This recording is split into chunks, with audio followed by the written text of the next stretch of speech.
امریکہ Iran deal میں تاخیر کیوں ہو رہی ہے، یہ ایک بہت بڑا سوال ہے۔ تو آئیے ویلاگ میں اس سوال کا جواب تلاش کرنے کی کوشش کرتے ہیں۔ دیکھیں، جواب اس کے دو ہیں۔ اگر لاجیکلی بات کریں تو ایک تو لیبنان ہے۔ لیبنان کے معاملے پر ایران یہ چاہتا ہے کہ اگر ڈیل ہوتی ہے، مستقل جنگ بندی ہوتی ہے، تو ایران کے ساتھ لیبنان میں بھی ہو، غزہ میں بھی ہو، جبکہ اسرائیل یہ چاہتا ہے کہ امریکہ ایران پہ دوبارہ حملہ کر دے، جو کہ امریکہ نہیں کرنا چاہتا۔ اس کے علاوہ اسرائیل یہ چاہتا ہے کہ جو گلف کنٹریز ہیں یہ آپس میں لڑیں، یعنی سعودی عرب، قطر، متحدہ عرب امارات، کویت، بحرین مل کر ایران پر حملہ کر دیں، اور یہ سب ممالک ایک دوسرے کی اینٹ سے اینٹ بجا دیں، اور اسرائیل اپنا گریٹر اسرائیل کا جو سپنا ہے وہ پورا کر لے۔ تو وہ بھی ابھی تک نہیں ہوا۔ تو اب اسرائیل جو ہے وہ لیبنان میں جنگ بندی نہیں چاہتا، وہ چاہتا ہے کہ وہ لیبنان سے جنگ جاری رکھے، کیونکہ ایران تگڑا ملک تھا اور اسرائیل اکیلا ایران کا مقابلہ نہیں کر سکتا، بلکہ امریکہ بھی جیت نہیں سکا۔ جو امریکہ کے مقاصد تھے وہ امریکہ اسرائیل مل کر بھی حاصل نہیں کر سکے۔ تو اب جو ہے وہ لیبنان جو کہ کمزور ہے ایران کے مقابلے میں بہت، تو اسرائیل چاہتا ہے کہ جنگ جاری رہے اور وہ وہاں پہ زیادہ سے زیادہ زمین پہ قبضہ کر لے۔ تو ڈونلڈ ٹرمپ اور نیتن یاہو کی خبریں بھی چل رہی تھیں آپس میں لڑائی کی، کہ ڈونلڈ ٹرمپ نے اسے کال کی تو گالیاں دی۔ تو میرا خیال ہے کہ یہ سب فکس ہے، پلانٹڈ ہے، یہ خود انہوں نے خبر لیک کروائی ہے، ڈرامے بازی کر رہے ہیں مل کے، کیونکہ جو یہ دونوں ممالک ہیں، امریکہ اور اسرائیل، یہ ایک دوسرے کے قریب ہیں، اور یہ سب ڈرامے بازی کر رہے ہیں تاکہ اسرائیل کو ٹائم مل جائے کہ وہ لیبنان کی زمین پہ قبضہ کر لے زیادہ سے زیادہ۔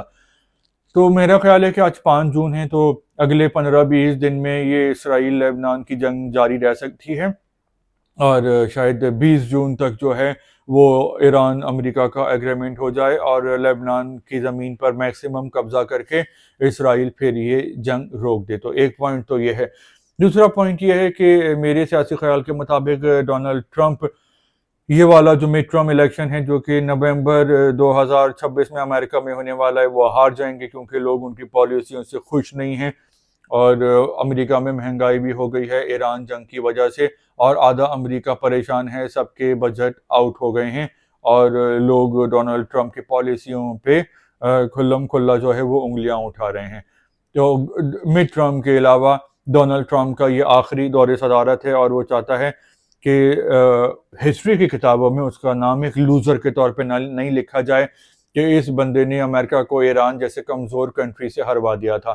تو ڈونلڈ ٹرمپ یہ چاہتا ہے کہ جنگ میں تو وہ جیت نہیں سکے، اس لیے وہ ٹیکنیکلی طور پہ ہار گئے ہیں، کیونکہ جو حملہ کرتا ہے اگر وہ مقصد حاصل نہیں کر سکے تو اس کی وہ ہار مانی جاتی ہے۔ تو اب ڈونلڈ ٹرمپ یہ چاہتا ہے کہ مذاکرات کی ٹیبل پر وہ کامیاب نظر آئے، اور ایران ایسا ہونے نہیں دے رہا۔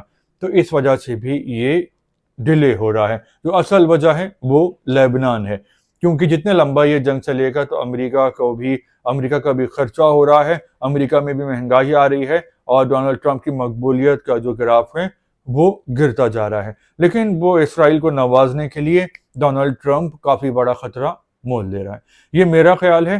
اگر آپ کا اس حوالے سے کوئی پوائنٹ آف ویو ہے تو آپ بتا سکتے ہیں، اور اس ویلاگ میں اپنے کامنٹس کر کے اضافہ کر سکتے ہیں کسی پوائنٹس کا، کیونکہ آپ کی رائے جاننا بہت ضروری ہے۔ اور اگلے ویلاگ میں دوبارہ ملیں گے۔ اگر آپ کو ویلاگ پسند آیا ہے تو دنیا کی کوئی بھی طاقت آپ کو ویلاگ کو سبسکرائب کرنے سے نہیں روک سکتی۔ اللہ حافظ۔